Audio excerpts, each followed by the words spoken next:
नमस्कार, अब वक्त है 24 घंटे 24 रिपोर्टर का। दिन भर की हर बड़ी खबर अगले आधे घंटे में हम आपको दिखाएंगे। सबसे पहले हेडलाइंस। श्रेया बहुगुणा बताएंगी दिल्ली में ऑड इवन टेस्ट के पहले दिन नहीं घटा प्रदूषण, 138 लोगों के कटे चालान। केजरीवाल बोले कामयाब, बीजेपी ने उठाए सवाल। जावेद मंसूरी बताएंगे बीजेपी सांसद सत्यपाल सिंह ने तोड़ा दिल्ली में ऑड इवन का नियम। इवन नंबर गाड़ी से चल रहे सत्यपाल को इंडिया गेट पर पुलिस ने रोका। विकास के साथ देखेंगे निलंबन विवाद में कीर्ति आजाद ने बीजेपी को जवाब दिया। एबीपी न्यूज के प्रेस कॉन्फ्रेंस शो की सीडी भी भेजी। और जितेंद्र दीक्षित बताएंगे फिल्म सेंसर बोर्ड में सुधार के लिए बनी कमेटी, फिल्मकार श्याम बेनेगल बनाए गए अध्यक्ष। और अब देखते हैं इस वक्त की सबसे बड़ी खबर।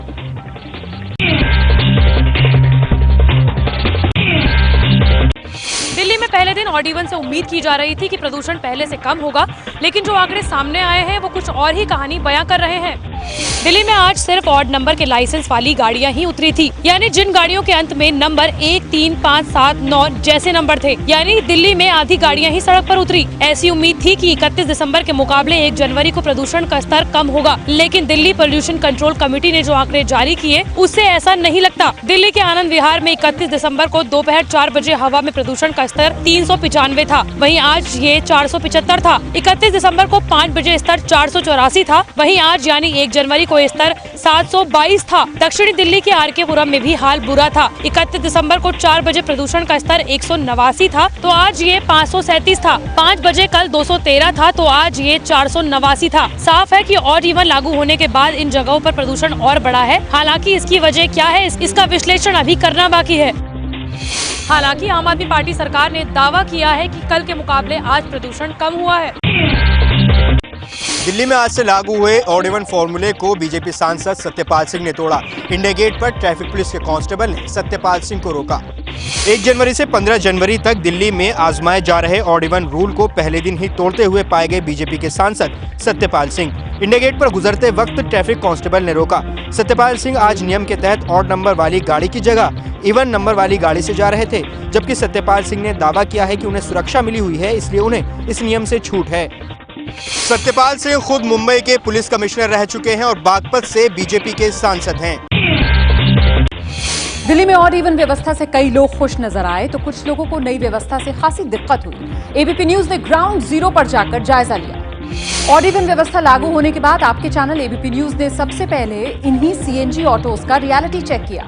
नई दिल्ली रेलवे स्टेशन के अजमेरी गेट पर आपकी संवाददाता प्रतिमा मिश्रा ने दिल्ली से मयूर विहार फेज 1 जाने के लिए ऑटो चालकों से पूछताछ की, लेकिन एक ऑटो ड्राइवर ने मीटर से चलने के बजाय मुंह मांगी कीमत की मांग की। फेज 1 का 200 रुपये और ये वसुंधरा इनक्लेव पे वही पड़ जाएगा 200 ही। हाँ, लहाई का सवाल नहीं, रुकिए पता कर रहे हैं। नए साल की वजह से दिल्ली के सबसे व्यस्त बस अड्डे कश्मीरी गेट पर भीड़भाड़ कम नजर आई। हालात ऐसे रहे कि ऑटो वाले भी यात्रियों के लिए तरसते रहे। ये तो ठीक नहीं है, गलत है। जो मांग कर रहे हैं वो तो गलत है।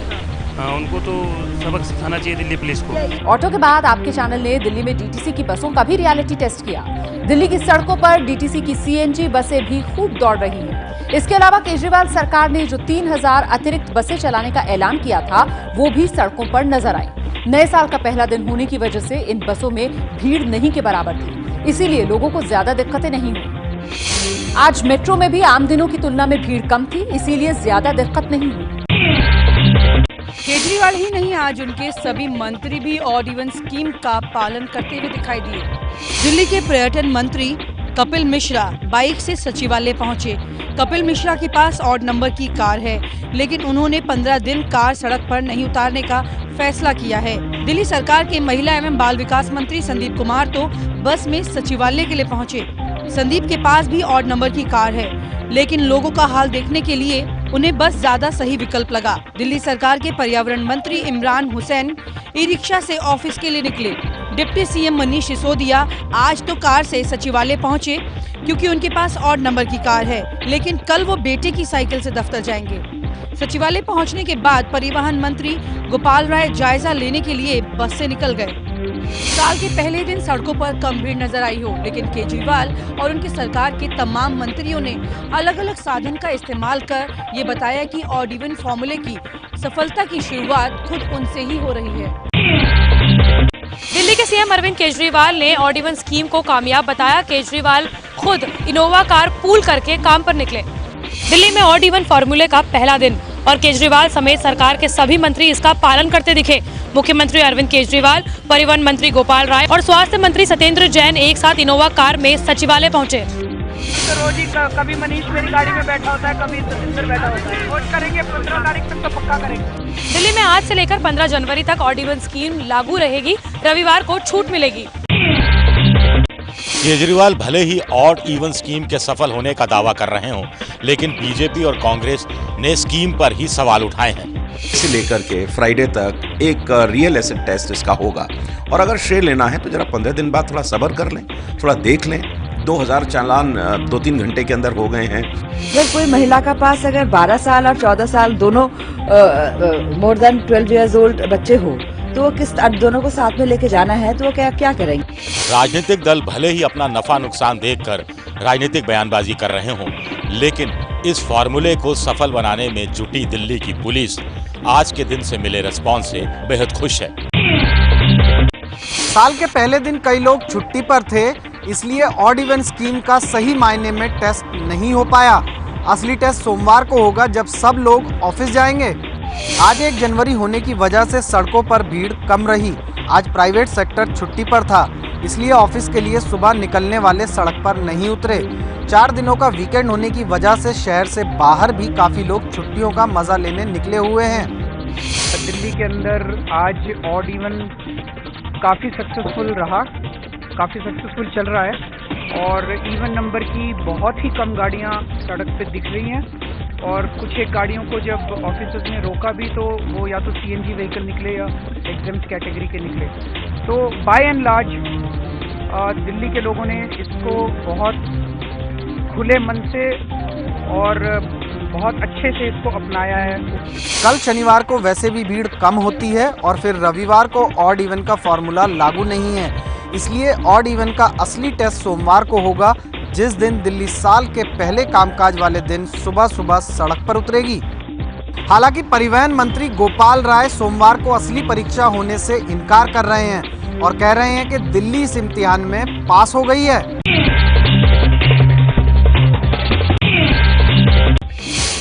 डीडीसीए विवाद में निलंबित सांसद कीर्ति आजाद ने बीजेपी को अपना जवाब भेजा।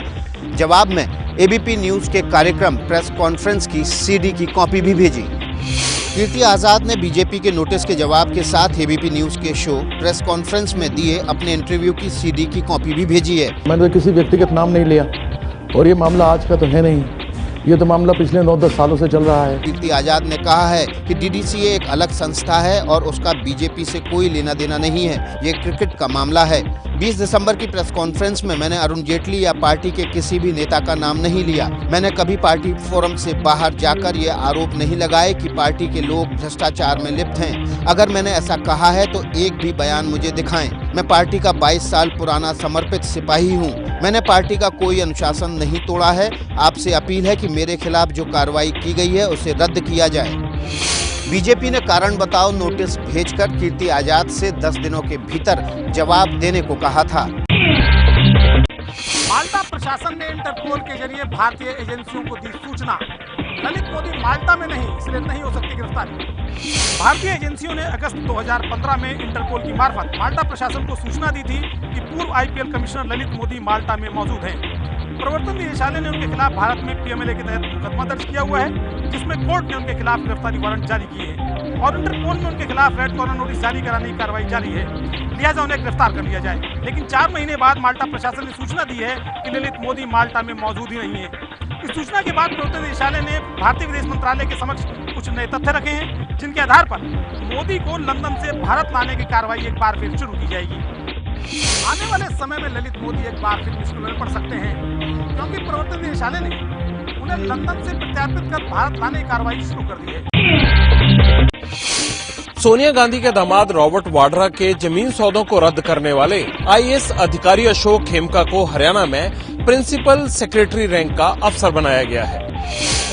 50 साल के आईएएस अधिकारी अशोक खेमका को हरियाणा की बीजेपी सरकार ने नए साल का बड़ा तोहफा दिया है। उन्हें प्रमोशन देते हुए प्रिंसिपल सेक्रेटरी रैंक का अधिकारी बना दिया गया है। हालांकि काम वो अब भी पुरातत्व और म्यूजियम विभाग के डायरेक्टर जनरल के तौर पर ही करते रहेंगे। उनके अलावा 5 और अफसरों को भी प्रिंसिपल सेक्रेटरी रैंक दिया गया है। अशोक खेमका को वाड्रा डीएलएफ लैंड डील को रद्द करने पर कांग्रेस की हुड्डा सरकार में चार्जशीट किया गया था, लेकिन राज्य में बीजेपी सरकार आने के बाद वो चार्जशीट भी रद्द कर दी गई थी। खेमका ने अक्टूबर 2012 में आईजी रजिस्ट्रेशन के पद पर रहते हुए रॉबर्ट वाड्रा और डीएलएफ के बीच में हुए जमीन सौदे के म्यूटेशन को रद्द कर दिया था। मोदी सरकार फिल्म सेंसर बोर्ड की सूरत बदलने की तैयारी कर रही है। इसके लिए सरकार ने मशहूर फिल्म निर्देशक श्याम बेनेगल की अध्यक्षता में एक कमेटी बनाई है। मंडी, अंकुर से लेकर वेलकम टू सज्जनपुर जैसी फिल्में बनाने वाले श्याम बेनेगल के नेतृत्व में मोदी सरकार ने एक समीक्षा समिति बनाई है। समिति को 2 महीने के भीतर अपनी रिपोर्ट सरकार को सौंपनी है। इस समिति में निर्देशक राकेश, ओम प्रकाश मेहरा, पीयूष पांडे और फिल्म समीक्षक भावना सोमैया जैसे लोग शामिल हैं। इसकी जरूरत इसलिए पड़ी क्योंकि फिल्मकार लगातार इस बात की शिकायत कर रहे थे कि उनकी फिल्मों पर जबरन कैंची चलाई जा रही है। जेम्स बॉन्ड की फिल्म स्पेक्टर में किसिंग सीन काटे जाने को लेकर भी काफी आलोचना हुई थी। सेंसर बोर्ड के मौजूदा अध्यक्ष पहलाज नीलानी हैं, जो कि इन दिनों विवादों का चेहरा बने हुए हैं। बेनेगल खुद सेंसर बोर्ड की कई बार आलोचना कर चुके हैं। अब उन्हीं के जिम्मे बदलाव का काम है। आगे अगली खबर में देखिए, क्या पंजाब में एक एसपी को आतंकियों ने अगवा किया था?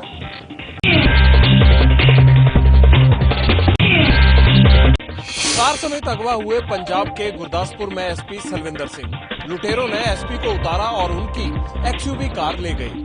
हालांकि बाद में एक्सयूवी कार भी बरामद हो गई। गाड़ियों के पीछे खड़ी इसी महिंद्रा एक्सयूवी गाड़ी में गुरदासपुर के एसपी सलविंदर सिंह को अगवा किया गया था। इसमें वो अपने 2 साथियों के साथ कल रात दीनानगर पठानकोट रोड पर एक धार्मिक जगह से माथा टेक कर लौट रहे थे। तभी 4 हथियारबंद लोगों ने गाड़ी को घेर लिया और जबरदस्ती गाड़ी में घुस गए। अपहरणकर्ताओं ने कुछ दूरी पर एसपी और उनके एक साथी को तो उतार दिया, जबकि दूसरे साथी को साथ लेकर चले गए। इस साथी को आगे जाकर चलती गाड़ी से फेंक दिया गया। इसे काफी चोटें भी आई हैं। पुलिस को शक है कि वारदात को अंजाम देने वाले आतंकी भी हो सकते हैं, इसलिए पुलिस के अलावा इंटेलिजेंस ब्यूरो यानी आईबी भी जांच में लगी हुई है। मशहूर गायक अदनान सामी को भारत की नागरिकता मिल गई है। अदनान सामी पाकिस्तानी गायक हैं जो पिछले 15 सालों से भारत में रह रहे थे। तो झोली मेरी या मोहम्मद, लौट कर मैं न जाऊंगा खाली। नए साल ने मशहूर गायक अदनान सामी की फरियाद सुन ली है। साल के पहले दिन ही अदनान की झोली में भारतीय नागरिकता का ये प्रमाण पत्र आ चुका है। जान मौला मेरी अर्जी मान मौला, तू है सब कुछ जानने वाला, मैं हूँ तेरा मानने वाला, मुझको भी 2 लिफ्ट करा दे, थोड़ी सी 2 लिफ्ट करा दे। 2001 से भारत में रहने वाले अदनान सामी ने 2013 में भारत की नागरिकता के लिए अर्जी दी थी। पिछले 6 महीने से अदनान सामी किसी भी देश के नागरिक नहीं थे, क्योंकि पाकिस्तान ने उनका पासपोर्ट रिन्यू नहीं किया था। मुंबई में नीलामी में अंडरवर्ल्ड डॉन दाऊद इब्राहिम की संपत्ति खरीदने वाले पत्रकार एस बालाकृष्णन को मिली थी धमकी। उनकी हत्या की भी साजिश रची गई थी।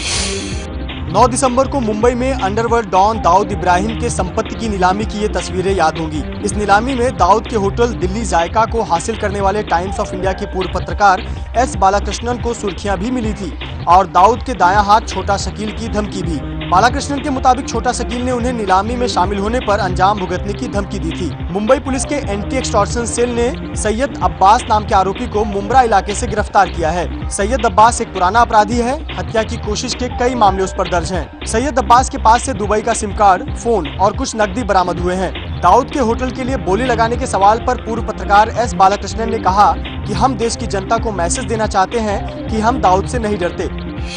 मुंबई से सटे मुंब्रा से सैयद अब्बास नाम के आरोपी को गिरफ्तार किया गया है, जिसे कोर्ट ने 7 जनवरी तक पुलिस हिरासत में भेज दिया है। अब संसद में नेताओं को कौड़ियों के भाव नहीं मिलेगा खाना। आज से संसद की कैंटीन में खाना 2 गुने से ज्यादा महंगा हो गया। प्रधानमंत्री मोदी के संसद में लंच की ये तस्वीरें सुर्खियां बन गई थी, लेकिन नए साल में संसद की कैंटीन में नया रेट चार्ट लग गया है। जो शाकाहारी थाली सिर्फ 18 रुपए में मिलती थी वो अब 30 रुपए में हो गई है। 33 रुपए में मिलने वाली मांसाहारी थाली अब 60 रुपए की हो गई है। 61 रुपए में मिलने वाला 3 कोर्स मील यानी सूप, खाना और मिठाई के साथ मिलने वाली थाली अब 90 रुपए का हो गया है। 29 रुपए की चिकन करी 40 रुपए में मिलेगी। 40 रुपए में मिलने वाली चिकन बिरयानी अब 65 रुपए में मिलेगी। खाने की बर्बादी को रोकने के लिए भी कैंटीन में नए कदम उठाए गए हैं। अब 125 से 130 चीजों की जगह रोज खाने की सिर्फ 25 चीजें ही बनेंगी। जरा सोचिए, जहां दाम बढ़ने के बाद भी 5 रुपए में ब्रेड मक्खन, 5 रुपए में ब्रेड ऑमलेट, 10 रुपए में 2 पीस बड़ा और 15 रुपए का डोसा मिलता हो तो क्या अब भी आप इसे महंगा कहेंगे?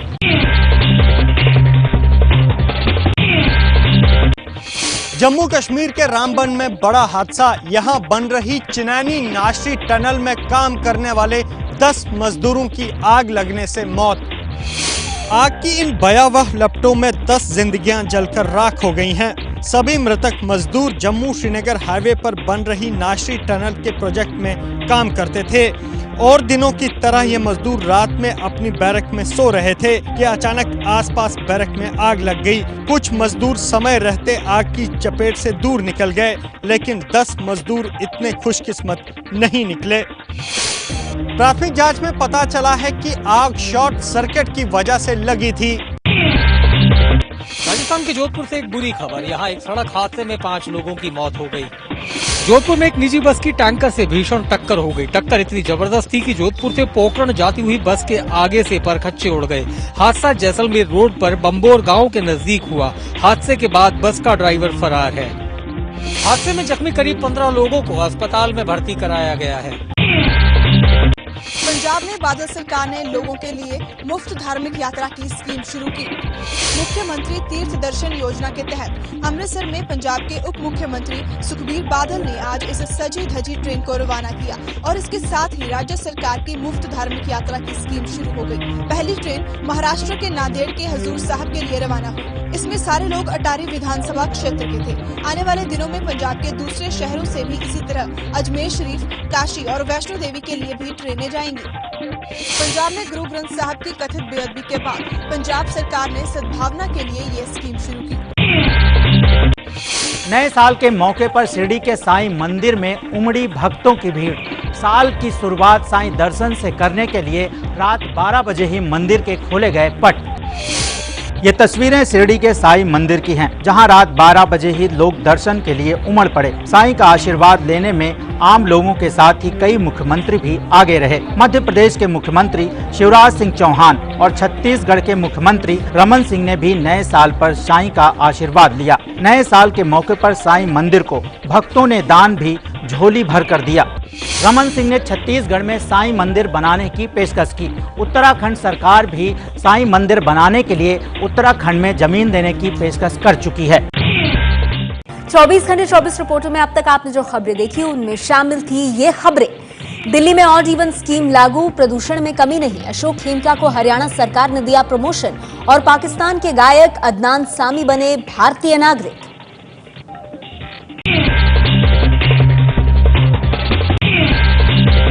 अमेरिका के मिसूरी राज्य में बारिश से काफी हालत खराब है। यहाँ पर पिछले 25 साल की बारिश का रिकॉर्ड टूट गया है। अमेरिका के मिसूरी राज्य में सेंट्रल इलिनॉय से साउथ वेस्ट मिसूरी तक इन दिनों यही नजारा है।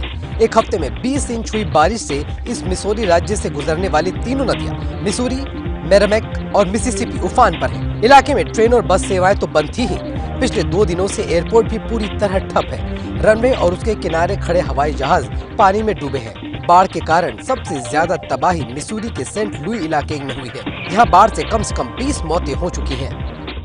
ज्यादातर मौत गाड़ियों के पानी में बहने से हुई है, जिसकी वजह से यात्रियों को बचाया नहीं जा सका। अमेरिका में बर्फ की शीट उड़ती हुई टकराई कार से ड्राइवर ने सूझबूझ से टाला हादसा। ये हैरान करने वाली तस्वीर अमेरिका से आई है। सड़क पर चल रही इस कार के शीशे से बर्फ का एक बड़ा सा प्लेट के आकार का टुकड़ा अचानक आकर टकराया। चूंकि कार रफ्तार में थी, इसलिए सीधे ये टुकड़ा शीशे से टकराया, जिससे शीशे में दरार आ गई। इस हादसे में गनीमत ये रही कि कोई भी घायल नहीं हुआ। दुबई में नए साल का जश्न हुआ फीका। शहर के एक बड़े होटल में लगी आग। हादसे में किसी की जान नहीं गई। ये तस्वीरें दुबई के होटल एड्रेस डाउनटाउन की हैं। ये होटल दुनिया की सबसे ऊंची इमारत बुर्ज खलीफा के पास है। नए साल के जश्न से ठीक पहले इस 63 मंजिला होटल में भयंकर आग लग गई। आग भयंकर थी, लेकिन फायर ब्रिगेड की मुस्तैदी से सिर्फ 14 लोग ही घायल हुए, किसी की जान नहीं गई। इस आग के बावजूद शहर में नए साल के स्वागत के लिए जो तैयारियां की गई थी उन्हें रोका नहीं गया। नए साल का जबरदस्त आतिशबाजी के साथ स्वागत किया गया। अस्पताल से छुट्टी मिलने के बाद अभिनेत्री विद्या बालन ने परिवार के साथ अपना जन्मदिन मनाया। 37 की हुई विद्या। 2 दिन पहले अबू धाबी एयरपोर्ट पर तबीयत अचानक खराब हो जाने के बाद विद्या बालन को मुंबई लाकर अस्पताल में भर्ती कराया गया था। विद्या बालन को किडनी में स्टोन की शिकायत है। अस्पताल से छुट्टी मिलने के बाद आज उन्होंने अपने परिवार के साथ मिलकर जन्मदिन मनाया। 3 साल पहले विद्या बालन ने फिल्म प्रोड्यूसर सिद्धार्थ राय कपूर से शादी की थी। विद्या बालन ने परिणीता, द डर्टी पिक्चर और 5 जैसी बेहतरीन फिल्मों में अभिनय किया है। इस बुलेटिन में इतना ही। इन खबरों पर हमारी नजर बनी हुई है। दिल्ली में कल इवन नंबर की गाड़ियां दौड़ेंगी। प्रधानमंत्री मोदी कर्नाटक का दौरा करेंगे और इंदौर में आरएसएस के विश्व संघ शिविर का समापन।